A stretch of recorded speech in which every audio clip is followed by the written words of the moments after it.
பழுகாமத்துல முதியோர் சங்க தலைவர். இதுல வந்து உறுப்பினரை வந்து 75 பேர் இருக்காங்க. 110 பேர். 110 பேர் இருக்காங்களா? 110 பேர் இருக்காங்க. நான் வரும்போது 75 வசிக்கிற அவரது மகன் சுஜா என்பவர் அவரும் நியாயமான உதவிகளை இந்த முதியோர்களுக்கு செய்ததோட இந்த முதியோர் சங்க வளர்ச்சிக்கு நியாயமான பங்களிப்பை செலுத்தினார். நீங்க பழுகாமம் தானே? பழுகாமம் தானே?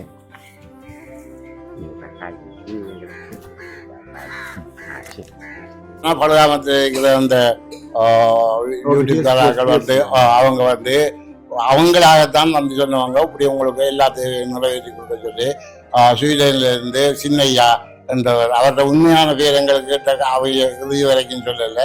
இந்த மின்சாரத்தை எங்களுக்கு பெற்று தந்தார். அதுக்கு பிறகு ஆட்களுக்கு எந்த தொடர்பும் கிடையாது. இப்போ மாதம் கிட்டத்தட்ட 6 மாதத்தை கிட்டையாப்போ போகுது.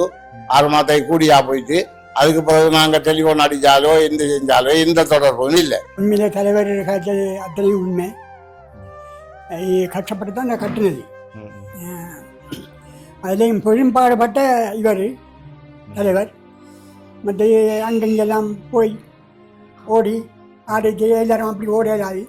முதியோர் சங்கத்துக்கு முக்கியமாக மல செலவு இடம், தண்ணி வசதி, மேலுக்கு ஃபேன் ஒன்று போட்டுனா மக்கள் இருக்கக்கூடிய வேர்வை இல்லாமல் கொஞ்சம் இருப்பாங்க. அந்த உதவியெல்லாம் செய்து தந்தால் எங்களுக்கு மிகவும் நல்லா இருக்கும்.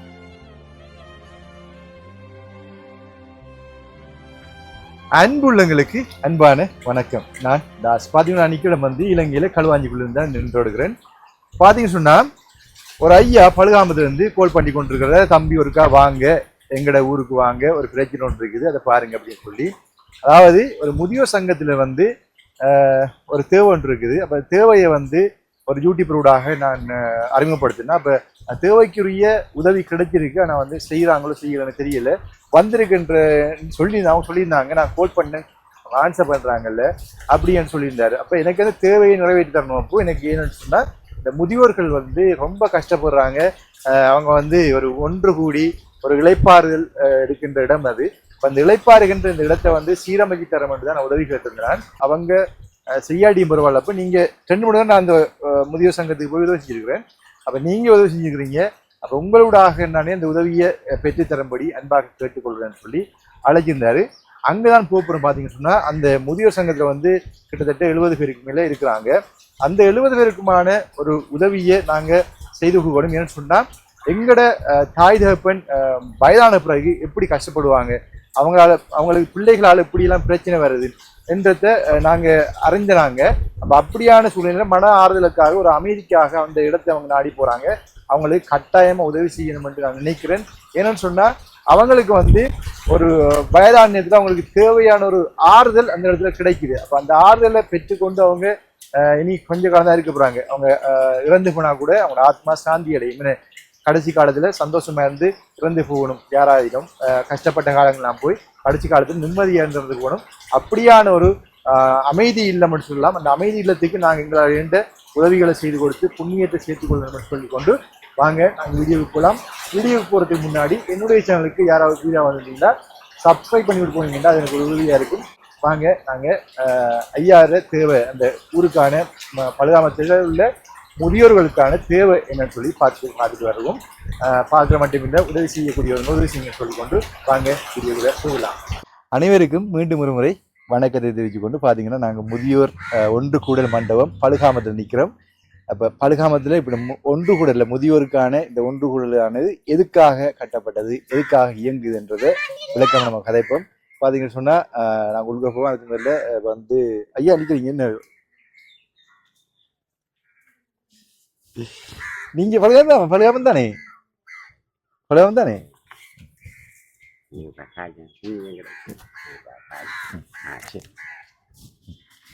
ரைட். அப்போ வாங்க உள்ளுக்கு போவோம். பார்த்தீங்கன்னா இதுதான் நம்ம ஆல்ரெடி இந்த இதுக்கு வந்திருக்கிறோம். 2-3 தடவை சாப்பாடு கொடுத்துருக்குறோம், உடுப்பு கொடுத்துருக்குறோம். வணக்கம் ஐயா. வணக்கம் எல்லாருக்கும், அம்மாக்கள் எல்லாருக்கும் வணக்கம், ஐயா எல்லாருக்கும் வணக்கம். பாத்தீங்கன்னா ராசலிங்கம் ஐயா தான் இந்த முதியோர் சங்க தலைவர், பழுகாமத்தில் முதியோர் சங்க தலைவர். இதுல வந்து உறுப்பினரை வந்து 75 பேர் இருக்காங்கண்ணே. 110 பேர் 110 பேர் இருக்காங்கண்ணா. 110 பேர் இருக்காங்க. அப்ப நான் வரும்போது 75 பேர் இருந்தவங்கண்ணே. இப்ப வந்து 110 பேரா இருக்காங்க. முதியோர் சங்கத்துல இணைஞ்சிருக்கிறாங்க. அப்ப ஐயா வந்து என்ன நீங்க அழைச்சிருந்த நீங்க ஒரு மாசத்துக்கு முதல்ல இருந்து அழைச்சிருந்தீங்கண்ணே. அப்ப நம்மளுக்கு சரியான டைம் அமையும் கூட இவங்க வந்து ஒன்று கூடும் போதுதான் நாங்க வந்து அவங்க தேவையை அறிஞ்சு விடலாமே. இப்ப வந்து இந்த ஒன்று கூடலானது முதியோர் சங்க ஒன்று கூடலானது பழுகாமத்துல வந்து இயங்குது. அது ஏன் இயங்குதுன்னு சொன்னா அதுக்கான பல நன்மைகள் இருக்கு. இப்ப வந்து வீட்டுல முதியோர் வந்து மனசுல பிரஸ் ஆகும்போது, மனசுல அழுத்தம் வரும்போது இந்த இடத்துல வந்து இளைப்பாறுதலா 4-5 பேர் கூடி மச்சான் எப்படி இருக்கிறாய், எப்படி மச்சான் அப்படி காய்ச்சி முஸ்பாத்தியானே பகிர்ந்து கொண்டு ஆதரவா அன்பா இருக்கிற இடம் தான் இந்த முதியோர் சங்க கட்டிடம். சரியானே? அப்ப இதுக்கு வந்து நாங்க 2 மணி நேரம் சாப்பாடு கொடுத்துருக்கோமே. சாப்பாடு வந்திருக்கிறோம். இந்த அம்மாக்கள் தெரியும் எனக்கு. இந்த முதியோர் சங்க கட்டிடத்துக்கு தேவைகள் இருக்குன்னு சொல்லி நீங்க நிச்சயமாக என்னென்ன தேவைகள் இருக்கு, நீங்க எதுக்காக அழைச்ச நீங்க அதை விளக்கமா சொல்லுங்க. இந்த என்னன்னா இந்த முதியோர் சங்க அதை பற்றி கொஞ்சம் முழுமையாக நாங்கள் கலைக்க வேண்டியிருக்கு. இந்த என்னென்னா நாங்கள் 2010ஆம் ஆண்டு இந்த முதியோர் சங்கத்தை உருவாக்கினோம். இந்த முதியோர் சங்கத்தை உருவாக்குற நேரம் அந்த மாதாந்த கூட்டங்களை நடத்துறதுக்கு எங்களுக்கு இடம் இல்லை. நாங்கள் அந்த மரநிலையில் இந்த மரநிலையில் அப்படித்தான் இந்த கூட்டங்கள் நடத்தணும். நாங்கள் எல்லாரும் ஒருமிச்சு ஏதோ ஒரு வகையில் நாம் ஒரு கட்டிடத்தை நிர்மாணிக்கணும் என்ற ஒரு தீர்மானத்துக்கு வந்தோம். வந்தால் எங்கள்கிட்ட சொந்தமாக நிதியங்கள் இல்லை. நாங்கள் அங்கே ஓடி இங்கே ஓடி இந்த கொலைவாளர்கள் நன்கொடையாளர்களை பிடிச்சி ஏதோ ஓரளவுல திரட்டி தான் இந்த கட்டிடத்தை நாங்கள் அமைக்க அதில் குற்றம் குறையாகத்தான் இருந்ததை முழுமையாக செயல்படுத்துறது எங்களால் முடியாமல் போயிட்டு, அதுக்கு பிறகு பல அறிஞர்களும் தெரிஞ்சவங்களும் அறிஞ்சவங்களும் வந்து நாங்கள் இந்த புலம்பெயர்ந்து வாழ்கிற எங்களோட இந்த உறவுகள்கிட்ட இருந்து இந்த உதவிகள் கேட்குற மூலமாக இந்த யூடியூப் அப்படியான இந்த நிர்வாகத்தின் கூட எங்களோட குறைபாடுகளை நாங்கள் சொன்னோம். அந்த வகையில் சில யூடியூப் மனம் திறந்து செய்த அந்த சேவையால் சில நன்கொடையாளர்கள் எங்களுக்கு உதவினாங்க. அந்த வகையில் ஸ்வீடன்ல மரணித்த சோமசுந்தரம் பரமேஸ்வரி அவங்களோட ஆத்ம சாந்திக்காக அங்கிருந்து ஸ்வீடன்ல இருந்து அவங்களோட உறவுக்காரர்கள் நியாயமான எங்களுக்கு இந்த உதவிகள் வழங்கினாங்க. அதோட எங்களை இந்த முதியோர்களுக்கும் தங்களால் இயன்ற பங்களிப்புகளை எல்லாம் செலுத்தினாங்க. ஏன்னா இது நாங்கள் கட்டாயம் சொல்ல வேண்டியதுக்கு காரணம் என்னன்னா அதுல எங்களுக்கு செய்த அந்த நன்றியை நாங்கள் இன்றைக்கும் நாங்கள் உயிர் உள்ள வரைக்கும் மறக்காம இருப்போம் என்றதுக்கு இது ஒரு உதாரணம். மற்றது ஸ்வீடன்ல இருந்து 18/6/2024 இருந்து வேலிப்பிள்ளை ராஜேந்திர சிவசம்பு மகேஸ்வரி அவர்கள ஆசி வழங்குமாகவும் இங்கு உதவிகள் எங்களை இந்த முதியோர்களுக்கு வழங்கப்பட்டு நாங்கள் இப்போதும் எங்களோட உயிருள்ள வரைக்கும் அவங்களுக்கு ஆசி வழங்கி கொண்டே இருப்போம்ன்றத நாங்க மனப்பூர்வமாக சொல்லி வைக்க விரும்புகின்றோம். அதே நேரத்துல யாழ்ப்பாணம் கைதடியிலே சேர்ந்த சின்னையா வேலாயுதம் அவங்களோட அந்த 15வது ஆண்டு சிகிச்சைக்காக கனடாவில் வசிக்கிற அவரது மகன் சுஜா என்பவர் அவரும் நியாயமான உதவிகளை இந்த முதியோர்களுக்கு செய்ததோட இந்த முதியோர் சங்க வளர்ச்சிக்கு நியாயமான பங்களிப்பை செலுத்தினார். அந்த காலஞ்சென்ற அந்த ஆத்மாவின் அந்த ஆத்ம சாந்திக்காக தற்போதும் நாங்க அவர்களுக்காக பிரார்த்தி கொண்டிருக்கிறோம்ன்றதை மிக பணிவோட செய்து கொண்டு இந்த கட்டிடத்தை பொறுத்த அளவுல இங்க ஒழுங்கான முறையில் எங்களுக்கு தண்ணீர் வசதி, குடிதண்ணீர் வசதி இல்லை. அது ஒரு புறம் இருந்தாலும் இப்ப எங்களை இந்த முதியோர்கள் எல்லாம் அநேகமாக மாலை நேரத்தில் ஒன்று கூடி தங்களுக்கு இருக்கிற துன்ப துயரங்களை ஆளையால் பகிர்ந்து ஆளுக்கு ஆள் ஆதரவு சொல்லி அப்படி ஒரு நிலையை உருவாக்குற இடம்தான் இந்த இடம். ஆனா வந்திருந்தா அவங்களுக்கு குடிக்கிறதுக்கு தண்ணி இல்லை, திடீரென்று பாத்ரூம் இது போறேன்னு சொன்னா அதுக்குரிய வசதிகள் இல்லை.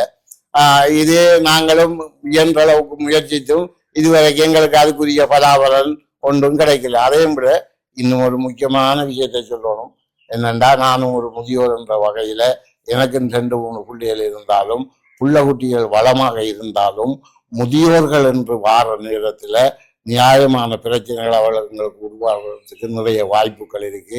உதாரணத்துக்கு நான் ஒன்றை சொல்றேன், எங்களுக்கு என்னுடைய வீட்டில நடக்கிற சம்பவத்தை சொல்றேன். இப்ப முதியோர் என்னக்குள்ள ஆரம்ப காலத்துல குழந்தைகளாய் இருந்த பருவத்துல அவங்க எப்படி இருந்தாங்களோ அதே மாதிரி தான் 60 வயதை தாண்டினோம்னா மீண்டும் அந்த நிலைக்கு அவங்க தள்ளப்படுறாங்க. இப்ப சாப்பாடு என்று சொல்லக்குள்ள மனம் நிறைய சாப்பாடு தாராங்க வீட்டுல. ஆனா அதுல தவிர்க்க அந்த 60 வயதை தாண்டினவங்களுக்கு தவிர்க்க வேண்டிய சில சாப்பாடுகள் இருக்கு. அதாவது பொதுவாக சொல்ல போனா இந்த நாடங்காய், இந்த தக்காளி பழம் அப்படியான இந்த சாப்பாடுகளை சாப்பிடுற நேரம் முதியோர்களுக்கு எங்கேயோ ஒரு இடத்துல பிடிப்பு ஏற்படும். அதனால அவங்களுக்கு பாதிப்பு வரும். ஆனா அந்த வீட்டுல இருக்கிற எங்கட பிள்ளைகளுக்கும் எங்கட மருமக்களுக்கும் பேர பிள்ளைகளுக்கும் அந்த சாப்பாடு தான் விரும்பின சாப்பாடு.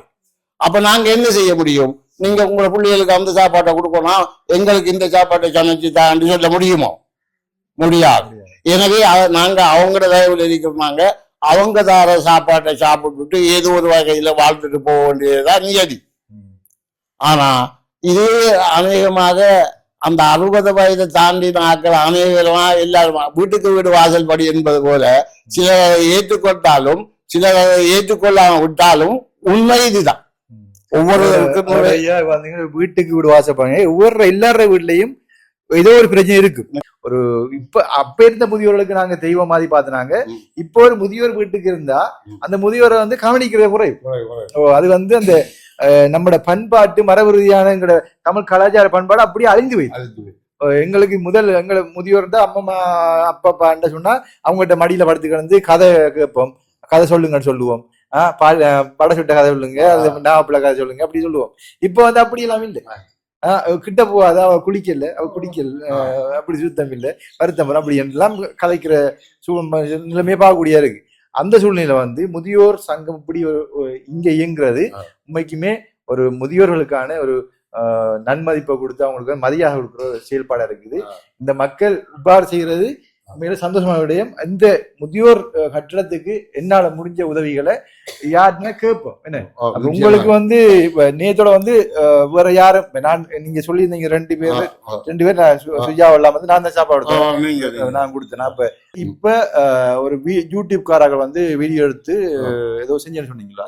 அது என்ன நடந்த சம்பவம்? அதே என்னன்னா பலகாமத்துல அந்த யூடியூப் காரர்கள் அவங்க அவங்களாகத்தான் சொன்னவங்க இப்படி உங்களுக்கு எல்லாத்தையும் நிறைவேற்றி கொடுக்க சொல்லி ஸ்வீடன்ல இருந்து சின்னையா என்றவர், அவரோட உண்மையான பேர் எங்களுக்கு கேட்ட அவைய இறுதி வரைக்கும் சொல்லல, பல சலுகைகளை அவர் செய்திருக்கார். அவர் ஊடாக அவருக்கு நாங்கள் 1000 கோடி முதல் நாங்கள் நன்றி சொல்றோம். அந்த சின்னையாவை எங்களுக்கு தெரியாது, அந்த முகத்தையும் தெரியாது.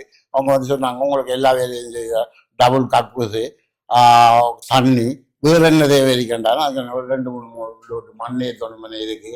இப்படி இந்த வேலி எல்லாம் மோசமாக கிடக்கு, இதுகளுக்கு எல்லாம் உதவி செய்யணும். ஓம் நிச்சயமாக எல்லாம் செய்து நாங்கள் தருவோம் என்று போட்டோம். அவங்க சொன்ன அந்த நிர்வாகத்துக்குரிய ஆக்கள் இன்னும் ஒருத்தரை பாருந்தோடு இவர் தான் உங்களோட நின்று இந்த வேலையில செய்வார், நான் யாழ்ப்பாணம் போகிறோம்னு சொல்லிட்டு போயிட்டாங்க.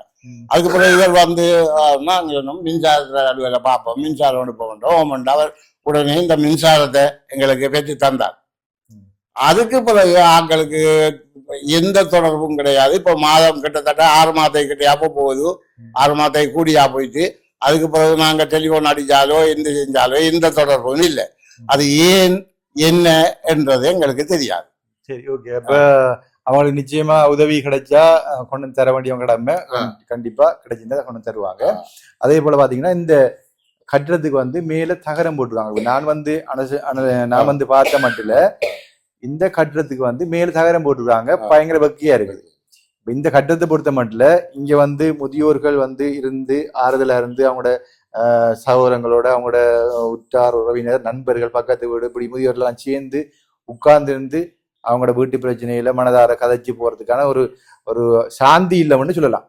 சரியா? அப்ப இவங்களுக்கு சில நேரத்துல நாங்க சாப்பாடும் கொடுக்கறது, அப்ப உணவளிக்கிற சந்தர்ப்பம் கிடைக்கும்டா இவங்களுக்கு கிழமைக்கு ஒரு உணவளிச்சா கூட வயிறு நிறைய சாப்பிட்டு போவாங்க.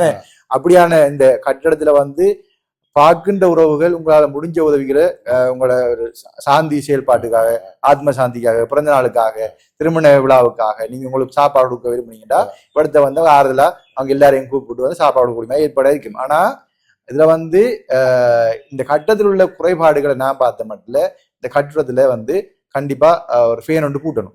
பயங்கரமா வேறுக்குது, பயங்கரமா வெக்கியா இருக்குது. மேல அந்த தகரத்தை கழட்டி போட்டு மேல காட்டுங்க. மேல தகரத்தை கழட்டி போட்டு ஓடு போடணும். ஏன்டா சரியான அந்த வெக்கதாவது என்ன வெக்கதாவது ஒரு ஃபேன் ஒன்று கூட்டணும். மற்றது வந்து கண்டிப்பா முக்கியமான அத்தியாவசிய தேவையா இருக்குது தண்ணி. படத்தை வந்து இருந்து உட்கார்ந்து இருந்து ஒரு தண்ணி விடாச்சா தண்ணி குடிச்சிட்டு தண்ணி குடிச்சு சாப்பிட்டா அதை கை கழுவி தண்ணி குடிச்சிட்டு போறதுக்கு ஒரு தண்ணி வசதி கொண்டு வேணும். லைன் தண்ணி இதெல்லாம் எடுத்து அதே போல பாத்தீங்கன்னா மலசுல கூட மிகவும் பிரதானமான ஒரு தேவையா இருக்குது. இப்போ இவடத்தை வந்து இருந்து போட்டு ஆறுதலா இருந்து எங்களோட பிரச்சனைகள்லாம் நாங்க காய்ச்சி ஒரு ஒன்றரை கூடி போக்குள்ள எங்களோட சில சங்க தேவைகளை அரசாங்க தேவைகளையும் இடத்துல நிவர்த்தி செய்யலாமே.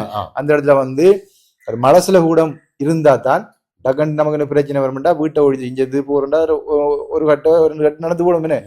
இவ்வளத்தை நம்ம இருந்து அந்த மலசுல கூடம் இருக்குமென்னு சொன்னா அவங்களுக்கு இலகுவா இருக்கும். எல்லாரும் வந்து இளம் வயதாக்கள் எல்லாரும் முதியோர்கள்னு சொல்லக்குள்ள தெரியும் கால் கடுக்கு நடக்கையில கஷ்டம். அதே போல உங்களோட வீட்டுல இருக்கிற முதியோர்களும் இதை பார்த்துருப்பீங்கன்னு சொன்னா முதியோர்களுக்கான பிரச்சனை கண்டு நீங்க அறிஞ்சு கொள்வீங்க. உண்மையில பாத்தீங்கன்னா புலம்பெயர் தேசத்திலையும் இருக்கிற முதியோர்களோட கூட இன்றைக்கு அன்புக்காக ஏங்குற நிலைமையை பார்க்கக்கூடியா இருக்கு. பெற்ற பிள்ளைகளோட அன்பு இல்லை, பேர பிள்ளைகளையும் பார்க்க இல்லாத சூழ்நிலை தனிமையாக நிறைய பேர் வாழ்றாங்க. மீனோட கதைக்கும் போது கதைப்பாங்க எங்களோட பிள்ளைகள் இருந்து பாக்கலாம் இருக்கு கதைக்கலாம் இருக்குன்னு சொல்லுவாங்க. அப்படியான சூழ்நிலையிலும் ஆக்கள் இருக்காங்க. உண்மையில இந்த ஊர்ல மட்டும் இல்லை, இப்ப எல்லா இடத்துலையும் வந்து முதியோர்கள் என்று சொல்லக்குள்ள முதியோருக்கான மனக்கவலைகள் கஷ்டங்கள் எல்லாம் நிறைய இருக்கு. இப்ப அதெல்லாம் வந்து இந்த இடத்துல வந்து தீர்க்கப்படுது சாந்தி இல்லம்னு சொல்லலாம். என்ன மனசாந்திக்கான ஒரு இல்லம். இந்த இல்லத்துல வந்து ஒன்று கூடி எல்லாரும் வயதான முதியோர்கள் அம்மா அப்பா எல்லாம் ஒன்று கூடி இருக்கிறதுக்கான ஒரு உதவியை நாங்க செஞ்சு கொடுப்போம்னா அது ஒரு புண்ணிய காரியத்திலும் மேலான புண்ணியமா இருக்கு. அவங்க இப்ப எல்லாரும் வந்து நீண்ட காலம் வசிக்கிறாங்கல்ல, அவங்க எல்லாரும் வந்து கடைசி கட்டத்துல இருக்கிறாங்கன்னு. அப்ப வந்து அவங்களோட ஆத்மா வந்து நிம்மதியா சாந்தியா சமாதானமா போகும்போது உங்களுக்கு அந்த புண்ணியம் வந்து சேரும். கடைசி கட்டத்துல நாங்க வந்து நம்ம வந்து 100 வருஷத்துக்கு இருக்கிறல ஒரு 10 வருஷமா 15 வருஷமா இருப்போமே. அப்ப வந்து அந்த நேரத்துல நாங்க சாந்தியான சாப்பாடை கொடுத்து அவங்க சந்தோஷப்படுத்தி நாங்க அவங்கள சந்தோஷப்படுத்த மாட்டோம். எங்களுக்கு எங்களோட பரம்பரைக்கும் அந்த புண்ணியம் வந்து சேரும். அந்த வகையில ஏந்த உதவிகளை இந்த முதியோர் சங்க உள்ளத்துக்கு தேவையான ஃபேன் மற்றது தண்ணி வசதி மற்றது மலசல கூடம் இந்த 3ஐயும் அமைச்சுதாரத்துக்கு முதற்கட்டமா இந்த 3ஐயும் அமைச்சுதாரத்துக்கு யாராவது முன்னுக்கு வாங்க என்று சொல்றதுக்கு தான் ஐயா என்ன அழைச்சினீங்கன்னு. ரைட், வேற என்ன வாங்க ஐயா, வாங்க ஐயா, ஐயா வாங்க, நீங்க வாங்க வாங்க சொல்லுங்க ஐயா, இதை வச்சு சொல்லுங்க மைக்கா சொல்லுங்க, உங்களோட பேரை சொல்லி சொல்லுங்க. நல்லதாமி சுப்பிரமணியம். ஆனால் இது உண்மையிலே அங்கே பார்த்துன்னு சொல்லுங்க. உண்மையிலே தலைவர் காய்ச்சல் அத்தனையும் உண்மை. கஷ்டப்பட்டு தான் நான் கட்டுனது. அதுலேயும் பெரும்பாடுபட்ட இவர் தலைவர். மற்ற அங்கெங்கெல்லாம் போய் ஓடி ஆடைக்கு எல்லாரும் அப்படி ஓடையாகி விஷயம் தெரிஞ்சபடியாக தான் அவர் அதை செய்கிறார். ஆனபடியாக நாங்கள் நீங்கள் சொன்ன மாதிரி ஓடு போட்டு தரது நல்லம். மற்ற மலசல குளம் முக்கியம் தேவை. மற்ற தண்ணி வசதி இதுக்கு ஒரு 3, 4, 5 லோட் மண் போடணும். அதையும் போட்டு தந்தால் மிக்கம் நன்றியா இருக்கும். நன்றியா இருக்கும். சந்தோஷமா மச்சா மாவட்ட காய்ச்சிது. வாங்க நீங்களும் வாங்க, கருத்துல சொல்லுங்க. இல்லையா இருக்கிறோம் நாங்கள் கடும் கஷ்டப்பட்டு அந்த இதை கட்டி எல்லா இதையும் போட்டு செய்து இருந்தோம். அதிகமாக காய்க்கவில்லை. சிவமணி பொருள் சேகரம் எங்களோட முதியோர் சங்கத்துக்கு முக்கியமாக மலசெலவு கூடம், தண்ணி வசதி, மேலுக்கு ஃபேன் ஒன்று போட்டுனா மக்கள் இருக்கக்குள்ள வேர்வை இல்லாமல் கொஞ்சம் இருப்பாங்க. அந்த உதவியெல்லாம் செய்து தந்தால் எங்களுக்கு மிகவும் நல்லா இருக்கும். வணக்கம், நன்றி. அப்ப நீங்க மாலை நேரத்துல வந்து கூடியிருந்து எல்லாரும் ஒரு எல்லாம் வருவாங்க. மனசுல பிரச்சனை வரக்குள்ள வீட்டுல இங்க வந்துருப்பாங்க. அது மாதிரி பாத்தீங்கன்னா நம்ம இளம் படியல் பிள்ளைகள் வந்து நேரமான 4 மணிக்கு கிரவுண்ட்ஸுக்கு கூடிடுவாங்க கிரிக்கெட் மேட்ச் விளையாடுறதுக்குன்னு. அதே போல பாத்தீங்கன்னா மாலை நேரத்துல பாத்தீங்கன்னா நிறைய பேர் வந்து இருப்பாங்க. அவங்களோட மாமன் காய்ச்சி கொண்டு வீட்டு கதையில சொல்லி கொண்டு இருப்பாங்க. அப்படியான ஒரு ஒன்று கூடல் எல்லா சமூகத்திலையும் எல்லா ஊர்லயும் இருக்கணும் என்று நான் விரும்புறேன். அதே போல இது ஒரு சங்கமா எல்லா ஊர்லயும் இயங்கணும். அதே போல இதை பாருங்க எப்படி இயங்குறாங்கன்னு சொல்லி. இந்த முதியோர்களுக்கு சாப்பாடு கொடுக்கறத விட இவங்களுக்கு இந்த சத்தான உணவு வகைகள் உலர் உணவாக வழங்கினா அது ஆகப்பெரிய பேருதவியாக இருக்கும் என்று இது எந்த தனிப்பட்ட கருத்து. என்றால் இவங்களுக்கு சத்தான சாப்பாடு தான் இவங்களுக்கு கட்டாயம் தேவை. அதனால புள்ளவுட்டிகள்கிட்ட இருந்து எதிர்பார்க்க முடியாது. இதுல ஒரு வேடிக்கை என்னன்னு சொன்னா, அரச ஊழியர்களாக சேவை செய்து இந்த பென்ஷன், அதாவது பின்னுக்கு ஒரு வருமானம் எடுக்கிறார்களுக்கு கொஞ்சம் பிரச்சனை குறைவு. அடியோட வருமானம் இல்லாம உழைச்சது எல்லாம் பிள்ளைகளுக்கு குட்டிகளுக்கு கண்டு செலவழிச்சு வீட்டுல கடைசியில ஒன்றும் இல்லாம இருக்கிறார்களுக்கு ஆகவும் தொல்லை. அவங்களுக்கு 5% வருமானம் இல்லை என்றா அப்புறம் அதோட அவங்க இல்ல. அதே மாதிரிதான் இந்த ஒன்றை இழந்தாக்கன்ற நிலவரவும் அப்படித்தான். அதே நேரத்துல நாளைக்கு மரணத்தை எதிர்பார்த்து காத்திருக்கிற எங்களுக்கு நீங்க செய்தா நாங்க நாங்களும், அதாவது உங்களுக்கு ஐயா சொல்ல எங்களுக்கு நாங்களும் உங்களோட ஆத்மாக்களை போய் சேர போறோம். அப்ப நாங்க சந்தோஷமா அந்த இடத்துல நாங்க சாந்தி அடையக்குள்ள உங்களோட ஆத்மாக்களுக்கு நிம்மதியான சாந்தி கிடைக்கும். எனவே எங்களுக்கும் முடிஞ்ச அளவுக்கு நாங்க வற்புறுத்தல, இயன்றவங்க நன்கொடையாளர்கள் பருவகாரிகள் இப்படி இருந்தா எங்களுக்கும் எங்களுக்கு இந்த முதியோர் சங்கத்துக்கு ஏனைய தேவைகளை நிறைவேற்றுறதுக்கு ஒத்தாசை பண்ணுங்க. அதுல என்ன முக்கியமா 3 விஷயங்களை கேட்டுக்கிறாங்க. ஒன்று ஃபேன் போட்டது பெருசு அமௌண்ட் வர நினைக்கிறேன். ஃபேன் ஒன்று போட்டு மற்ற மலசில உடம் தண்ணி மேலதிகமா இந்த தகரத்தை மாத்தி போட்டு ஓட்டை மாத்தி கொடுத்தா நல்லா இருக்கும். என்ன ஓகே, அப்ப இவ்வளவும் உங்களுக்கு தேவையா இருக்குது. அப்ப உங்களை முடிஞ்ச நன்கொடையாளர்கள் இந்த சங்கத்துக்கு, முதியோர் சங்கம், இந்த முதியோர் தாய் தகப்பனுக்கு கொஞ்சம் கருணை காட்டி உதவிக்கு முன்வாங்கன்னு சொல்லி, இந்த குறைபாடுகள் ஆறுகிட்ட சொல்ற இதுக்கு எப்படி பரிகாரம் தேடலாம்ன்ற தலைவன் என்ற வகையில எனக்கு இந்த மக்களுடைய குறைபாடுகள் எனக்கு தெரியும்.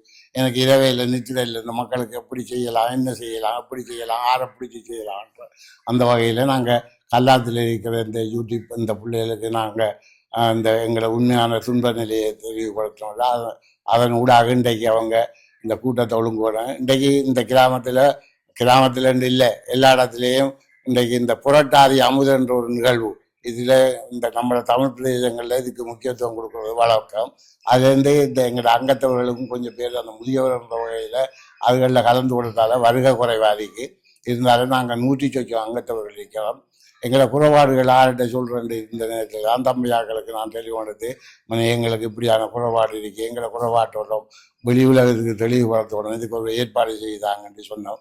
அந்த வகையில் இன்றைக்கு கல்லாத்தில் இருந்து இந்த எங்களுடைய இந்த முதியோர் ஒன்று கூடல் மண்டபத்தில் இந்த நிகழ்வை நாங்கள் செய்து கொண்டிருக்கோம்.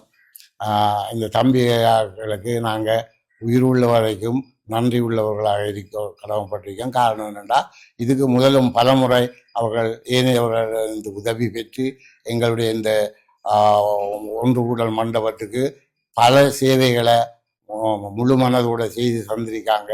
அந்த வகையில் தான் நாங்கள் இப்போ அவங்களை நாடி அவங்க ஊடாக உங்களுக்கு எங்களை பிரச்சனைகளை தெளிவுபடுத்திருக்கோம். இதில் உங்களை உதவாதது எல்லாம் உங்களோட கையில் தான் இருக்கு. இப்போ நாங்கள் மீண்டும் ஒரு முறை அந்த கல்லாத்திலேருந்து வந்த யூடியூப் தம்பியாக்களுக்கு எங்களை சங்கத்தின் சார்பாகவும் எங்களை மக்களின் சார்பாகவும் நாங்கள் மனமார்ந்த நன்றியை தெரிவித்துக் கொள்கிறோம். நன்றி, வணக்கம். ஓகே, நன்றி ஐயா. இப்போ என்னன்னு சொன்னா, நான் இப்போ கோட்டைக்காலந்து வந்திருக்கிறேன், பெட்ரோல் செலவழிச்சிருக்கிறேன், இந்த வீடியோ போடணும், தம்பிக்கு சம்பளம் கொடுக்கணும். அப்போ நீங்க வீடியோ எடுக்க வந்தா ஒரு 5000 ரூபாய் ஒதுக்கி வைக்கணும். சரியா? சரி சரி, என்னால முடிஞ்ச உதவி உங்களுக்கு வீடியோ எடுத்து காட்டுவேன், மக்களுக்கு காட்டலாம். அவ்வளவுதான் என்னால என்ற புண்ணியமான ஒரு செயல்பாடு. அப்ப பாக்குறாக்கள் அவங்களுக்கு தேவையான புண்ணியத்தை உங்களுக்கு செஞ்சு உதவட்டும் சொல்லி கொண்டு அனைவருக்கும் நன்றி கூறி பாய்.